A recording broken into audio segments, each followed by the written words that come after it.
Ano ang mga registration preference para makagawa ng user ID at password sa SSS Online? Ito yung mga choices. Dapat meron sa isa dito para makapag-register ng user ID at password sa SSS Online. Savings account number, Citibank Cash Card, UBP Quick Card, UMID ATM Saving Account Number registered in SSS. Kung ito yung pipiliin yung registration preference, kung alam nyo pa yung account number na yon galing kay SSS na ATM, pwedeng gamitin yun pang register ng user ID at password sa SSS Online. Ito naman sa mobile number registered in SSS. Kung ito yung pipiliin nyo, mobile number registered in SSS, kung may mobile number na nakaregistered sa SSS, pwede yun gamitin sa pag-register ng user ID at password sa SSS Online. Kahit hindi na active yung number, basta alam nyo pa yung number na yon. Kapag UMID card naman, kung may UMID card na kayo, pwedeng i-select yan UMID card. Yung PIN code ng UMID card, pwede yun gamitin sa pag-register ng user ID at password.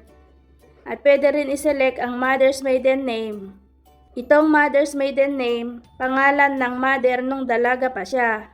Ilagay ang surname, given name at middle name.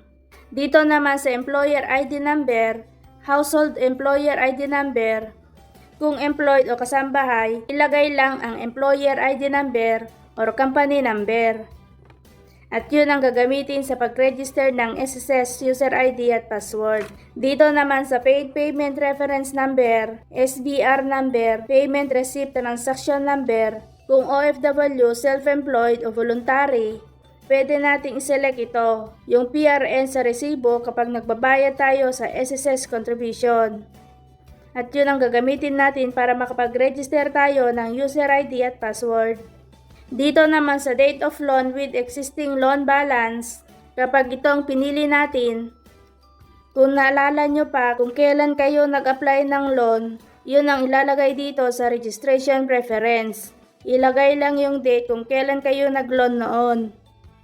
Dito naman sa transaction number, shown in your personal record, Unified Multipurpose ID or UMID, application E1 or E6 for those who applied online for SSS number from December 10, 2020 onwards. Kapag itong piliin, kapag nag-apply tayo ng E1 or E6, sa mga nag-apply ng SSS number online, pwede yun gamitin yung transaction number. Yun ang gamitin natin sa pag-register ng user ID at password. Pag ito naman ang piliin, check number of any monthly pension of retiree.